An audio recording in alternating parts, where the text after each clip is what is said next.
Buen día, queridos hermanos, vecinos, hermanos en Cristo. Reciban un saludo y es un privilegio para nosotros cada semana meditar juntos sobre la palabra de Dios. Este 20 de junio del 2021, fecha en la que en México se recuerda a los papás, a los padres que ejercen esta función dentro de la familia.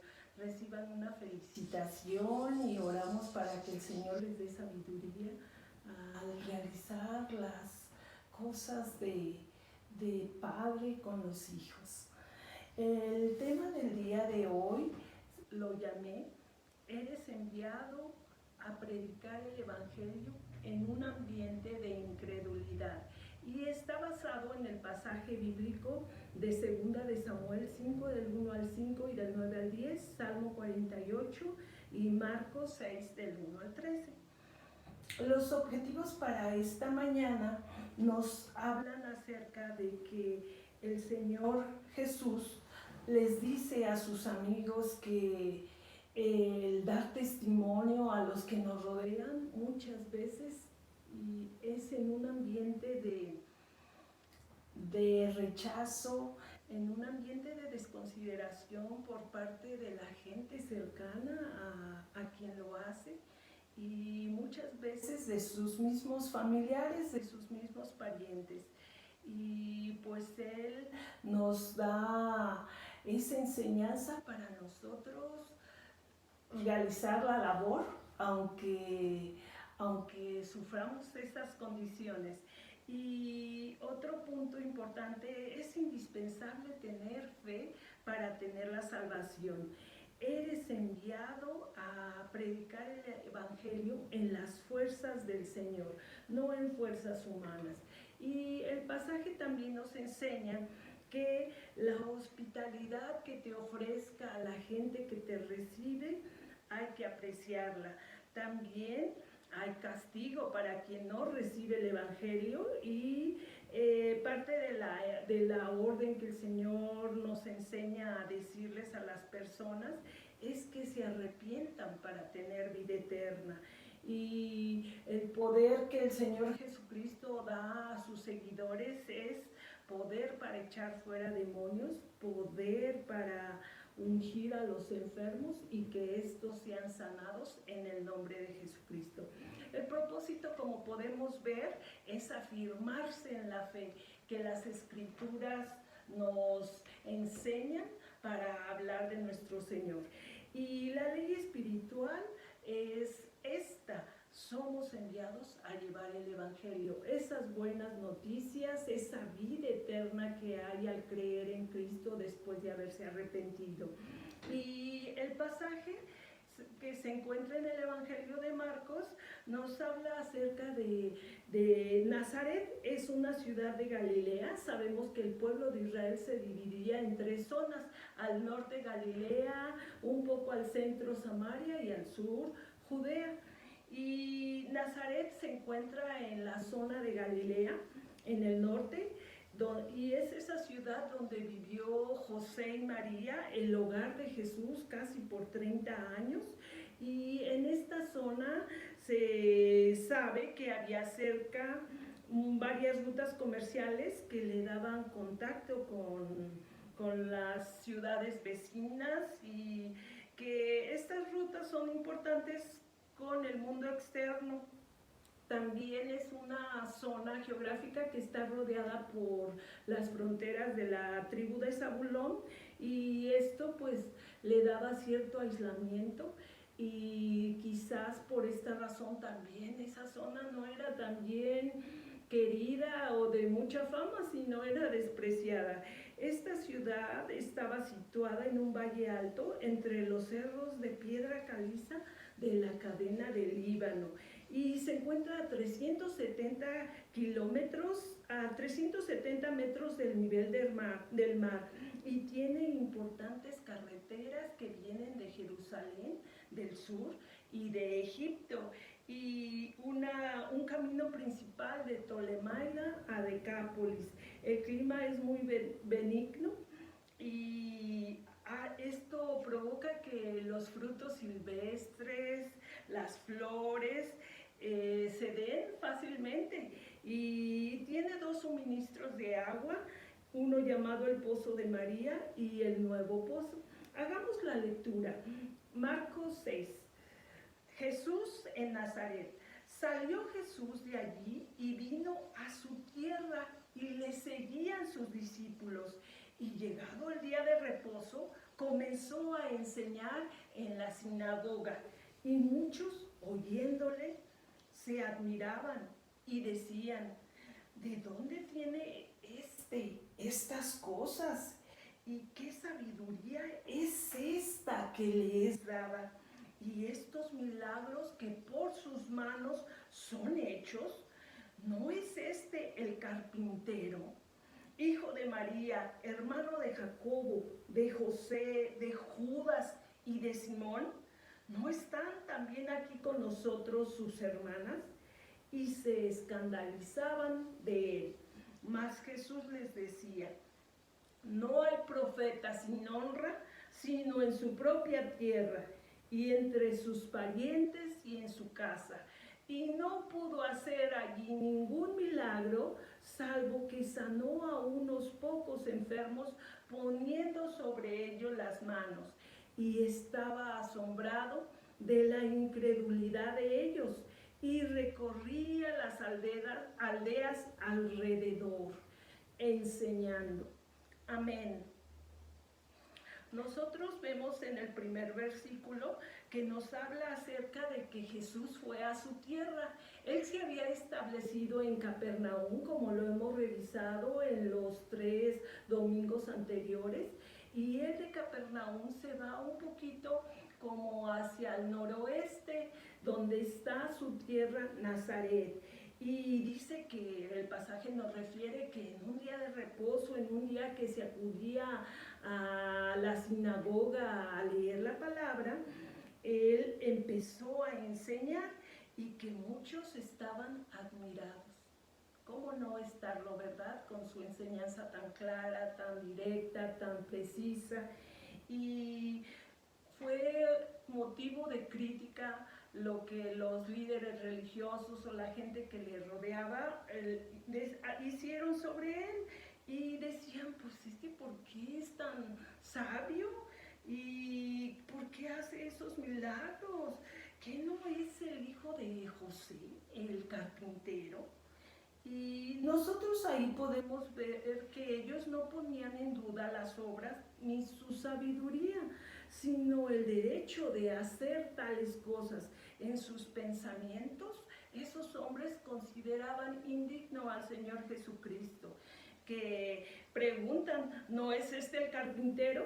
Hay un teólogo, un historiador, que nos dice que Jesús había hecho yugos de madera y arados para los bueyes, y entonces en la mente de sus críticos a él lo descalificaban como un gran maestro, y ellos detalladamente narran que es hijo de María, hermano de Santiago, hermano de José, de Judas y de Simón. Y dice: ¿no están aquí con nosotras sus hermanas? Esto nos enseña también y refuta lo que la iglesia mayoritaria ha enseñado, que él no tenía hermanos carnales, pero aquí la Biblia nos está diciendo que sí tenía hermanos, y que se escandalizaban los críticos porque para ellos él no calificaba para ser un gran maestro. Dice el versículo 4, mas Jesús les decía: no hay profeta sin honra, sino en su propia tierra y entre sus parientes y en su casa. Y él da esta respuesta a su incredulidad: no hay profeta sin honra, para mostrar deferencia y reverencia, sino en su propia tierra, entre su familia, en su propia casa.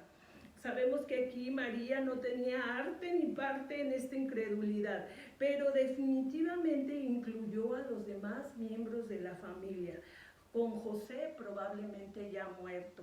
El versículo 5 dice: y no pudo hacer allí ningún milagro. Realmente quiere decir ni siquiera uno. No era el caso de que él no podía. No le trajeron a los enfermos, no le trajeron a los afligidos, preferían seguir viendo a su familia enferma, a sus hijos o hermanos, a sus amados, que ver que Cristo los sanara. Solamente sanó a unos pocos enfermos, poniendo sobre ellos las manos. Y qué tristeza, ¿verdad? Qué tristeza que sea la familia quien no reconozca su ministerio, que no reconozca su poder, que no reconozca su grandeza y todo lo que Él haría por la humanidad. El verso 6 dice, y estaba asombrado de la incredulidad de ellos, maravillado de su incredulidad, y pues expresa este punto de su humanidad. El Espíritu Santo lo menciona maravillándose 2 veces. Una vez por la fe de un gentil, de un centurión romano que también le pedía sanidad para su siervo. Y ahora está también maravillándose de la incredulidad de sus propios familiares. Y pues nosotros podemos entender, ¿verdad?, la importancia que el Señor le da a la fe que pone el ser humano en su poder, en su sabiduría para hacerlo, en la naturaleza que Él domina, y ellos no tuvieron esa fe de ver al Señor Jesús como el médico divino, el sanador de la enfermedad y el sanador de cualquier enfermedad que el ser humano tenga. Pasemos al siguiente pasaje que nos dice misión de los 12 discípulos. Después llamó a los 12 y comenzó a enviarlos de 2 en 2 y les dio autoridad sobre los espíritus inmundos y les mandó que no llevasen nada para el camino, sino solamente bordón, ni alforja, ni pan, ni dinero en el cinto, sino que calzasen sandalias y no vistiesen 2 túnicas. Y les dijo, donde quiera que entréis en una casa, posad en ella hasta que salgáis de aquel lugar. Y si en algún lugar no os recibieren, ni os oyeren, salid de allí y sacudid el polvo que está debajo de vuestros pies, para testimonio a ellos. De cierto os digo que en el día del juicio será más tolerable el castigo para los de Sodoma y Gomorra que para aquella ciudad. Y saliendo predicaban que los hombres se arrepintiesen, y echaban fuera demonios y ungían con aceite a muchos enfermos y los sanaban. Amén. El versículo 7 del pasaje nos habla acerca de que esta es la primera misión a la cual son enviados sus seguidores, cuando fueron enviados a trabajar, a hablar de Jesús, sin Jesús presente. Y el 8 nos dice que les mandó que no llevasen nada para el camino. No era una sugerencia, era un mandato, sino solamente un bordón, un báculo, un cayado de madera para caminar. Ni alforja, ni bolsa de cuero para alimentos, ni pan, ni dinero en la bolsa. Significa que no debían almacenar estos útiles, estas cosas, antes de que ellos se fueran, sino que debían ir completamente confiados en la provisión del Señor Jesucristo, en su compañía. Y el verso 9 nos dice, sino que calzasen sandalias y no vistiesen 2 túnicas. Esa asociación que debían tener con el pueblo debía ser la sencillez con la que el Señor vive, la fe de la dependencia de Él y de todo lo que Él nos provee, ¿verdad? Y dice que no vistiesen 2 túnicas, lo más simple debían ir ellos vestidos de calidad y cantidad. No era necesario llevar unas grandes maletas, unas grandes provisiones para todo. Él aquí les dice, y les dijo, donde quiera que entréis en una casa, posad en ella hasta que salgáis de aquel lugar. Ellos se referían a que pues con sencillez se adaptara uno al trabajo, a la disposición de las personas, y el Señor se estaba haciendo cargo de lo que ellos necesitaban. Y nos dice el verso 11, y si en algún lugar no os recibieren ni os oyeren, salid de allí. Y todos aquellos que pues no quieren cooperar, disponerse a que el Evangelio se extienda, nos dice que debía uno sacudir el polvo que estaba debajo de vuestros pies en testimonio a ellos. Un gesto simbólico, y aparte pues se refiere un poco al área y no precisamente a la casa. Y comenta aquí que es más tolerable el castigo para Sodoma y Gomorra en el día del juicio que de aquella ciudad, debido a que en Sodoma y Gomorra aún no había evangelio, aún no había venido Cristo. El hecho al que se refiere la palabra había sucedido hacía casi 2000 años, y para nosotros hace casi 4000 años, cuando Sodoma y Gomorra fueron destruidos. Pero en este caso que él está enseñando, el evangelio ya estaba presente. Y por lo mismo ellos debían tener ese aprecio por lo que el Señor Jesús había traído. El penúltimo versículo dice, y saliendo predicaban que los hombres se arrepintiesen. Aquí nos habla que el mensaje no debía cambiar, el mensaje era el mismo. Y así como leímos en el primer capítulo que el Señor Jesucristo vino a llamar a pecadores, que el Señor Jesucristo les había dicho que el reino de Dios se había acercado, y que dice Marcos 1:15, diciendo, el tiempo se ha cumplido y el reino de Dios se ha acercado. Arrepentíos y creed en el Evangelio.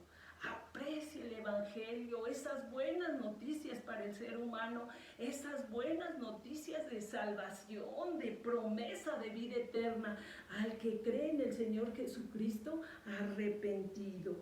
Y les dice esto en el versículo 12, y saliendo predicaban que los hombres se arrepintiesen. Y es lo que el Señor Jesús nos pide que hagamos todavía en estos días. La gente necesita vida eterna, la gente necesita a Cristo, y esto se logra yendo a Jesús, volviendo nuestra vida a Jesús, y sabiendo que nosotros tenemos esa opción de arrepentirnos y de creer. Por último, el versículo 13 dice, y echaban fuera muchos demonios y ungían con aceite a muchos enfermos y los sanaban. Todas las promesas de poder, de la grandeza del Señor Jesucristo, se las estaba dando también a sus seguidores. Y nosotros podemos ver que esa promesa no ha terminado, también nosotros la podemos ejercer, también nosotros tenemos esa autoridad para echar fuera demonios y quitar lo que nos aparta del Señor Jesucristo, y con esa acción de poder ungir a un enfermo, y a través de nuestra fe puesta en nuestro Salvador Jesucristo, sanar a los enfermos. Como conclusión, nosotros podemos ver que independientemente de que haya esa incredulidad tan profunda, crean o no las personas, la labor que el Señor Jesús nos pide es hablar del Evangelio. Nos dice también ir de dos en dos, no con las fuerzas tuyas humanas, ve con las fuerzas del Señor, y tienes el poder sobre los espíritus inmundos. No necesitas de riqueza, no necesitas de dinero, no necesitas de educación. Tienes que tener tu fe firme en el Señor Jesucristo para obedecerle. Él aquí claramente nos dice, no lleves dos túnicas. No necesitas vestidos elegantes, costosos o finos para hacer la misión que el Señor le pide a sus discípulos. Usa unas sandalias como las que el pueblo que está a tu alrededor tiene, y echa fuera demonios. Eso sí, tienes el poder para hacerlo. Echa fuera demonios. unge a los enfermos para que sean sanados. Nosotros como aplicación vemos que el Padre nos envía de 2 en 2. No te preocupes por lo que se necesita, el Padre provee. Y uno como un Padre representante aquí en la tierra, debemos tratar a los que nos rodean, a nuestros prójimos, con amor, con tiempo, con respeto y cuidar a esa familia que el Señor nos ha dado.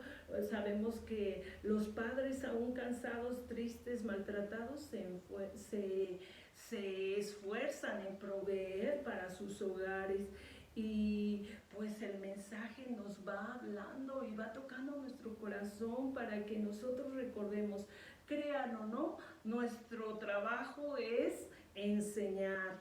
Y ve de 2 en 2 probablemente para que no caigamos en soberbia o en orgullo, en creer que por fuerza humana es que se realiza la función. No, y Él nos dice, no necesitas de algo, ni alforja, es una bolsita de cuero donde llevaban provisiones.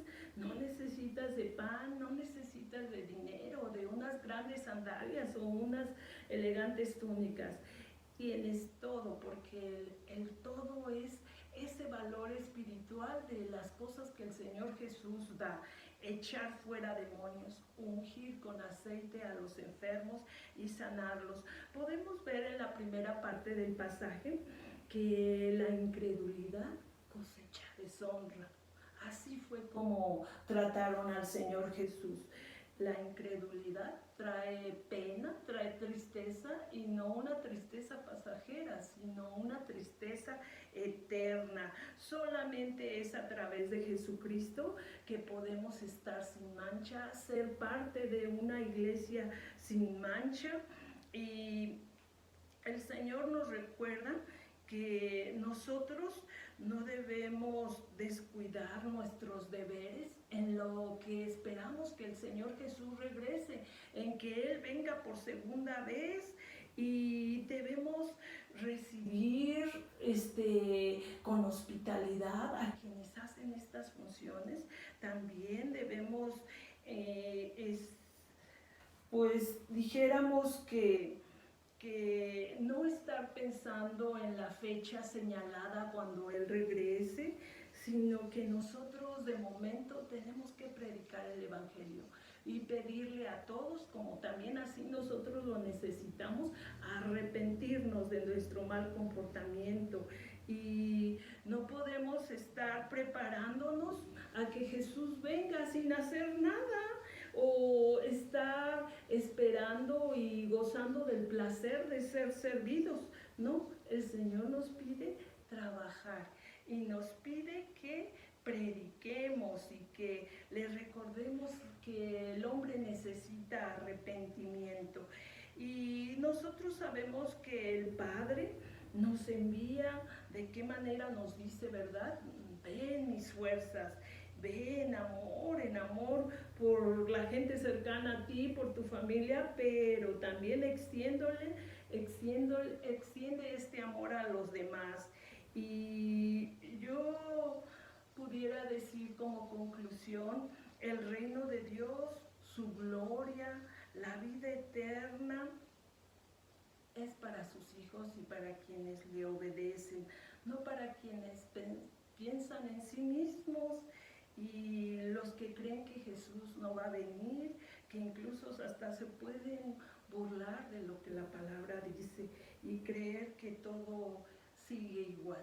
El Señor es muy claro en sus enseñanzas, y cada semana, 3, 4 semanas, hemos estado viendo la importancia de creer, de tener fe en Él, de no tener miedo, y ahora otra vez nos lo está persistiendo en decírnoslo, está insistiendo, y nosotros ya más veces no podemos dejarlo ahí esperando, no podemos echarnos a descansar y a no obedecer lo que Él nos enseña esta mañana. Démosle gracias a nuestro Dios.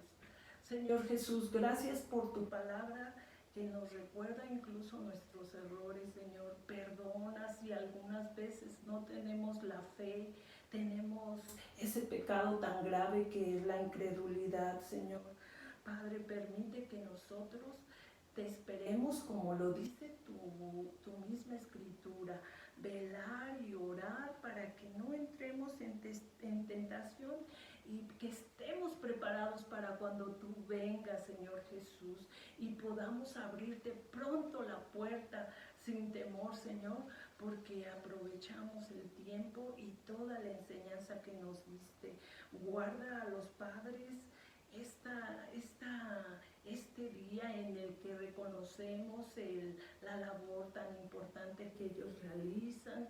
Señor Jesús, tú bendices su economía, bendice su salud, Señor, bendice su trabajo, Señor, y aquel que esté desempleado, Señor, provéele como le provees a los que van enviados a cumplir la misión que tú pides. Bendito sea, Señor, porque sabemos que tú eres un Padre santo, un Padre limpio, un Padre sabio y amoroso, que nos dejó en su palabra todo lo que necesitamos para vivir tu evangelio. Te bendecimos en el poderoso nombre de nuestro Señor Jesucristo. Amén.